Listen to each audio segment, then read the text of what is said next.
Argentina বনাম উরুগুয়ের ম্যাচের ফলাফল ফাঁস করল জ্যোতিষী বিড়াল। দর্শক, আর্জেন্টিনা বনাম উরুগুয়ের ম্যাচে জিতবে কোন দল?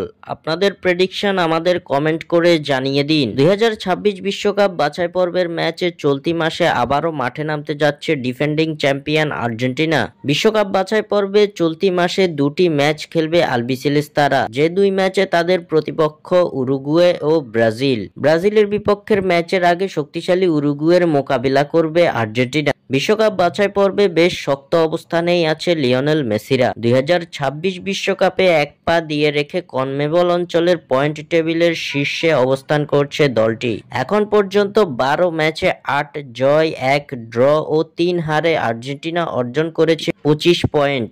2026 বিশ্বকাপে সরাসরি খেলতে হলে মেসিদের প্রয়োজন আর মাত্র 2 পয়েন্ট। হাতে বাকি থাকা 6 ম্যাচের মধ্যে মাত্র 2 পয়েন্ট অর্জন করতে পারলেই 2026 বিশ্বকাপে সরাসরি কোয়ালিফাই করতে পারবে আর্জেন্টিনা, যার লক্ষ্যে উরুগুয়ের বিপক্ষে মাঠে নামতে যাচ্ছে আলবিসেলেস্তারা। আগামী 22 মার্চ বাংলাদেশ সময় ভোর 5টা 30 উরুগুয়ের বিপক্ষে মুখোমুখি হবে আর্জেন্টিনা। এদিকে এই ম্যাচের আগে এর ফলাফল ফাঁস করলো জ্যোতিষী বিড়াল। খেলার আগেই জ্যোতিষী বিড়ালের সামনে রাখা হয়েছিল দুই দেশের পতাকা, যেখান থেকে জ্যোতিষী বিড়াল বেছে নিয়েছে আর্জেন্টিনার পতাকাকে। খেলার আগেই জ্যোতিষী বিড়াল জানিয়ে দিল উরুগুয়ের বিপক্ষে জয় পাবে আর্জেন্টিনা।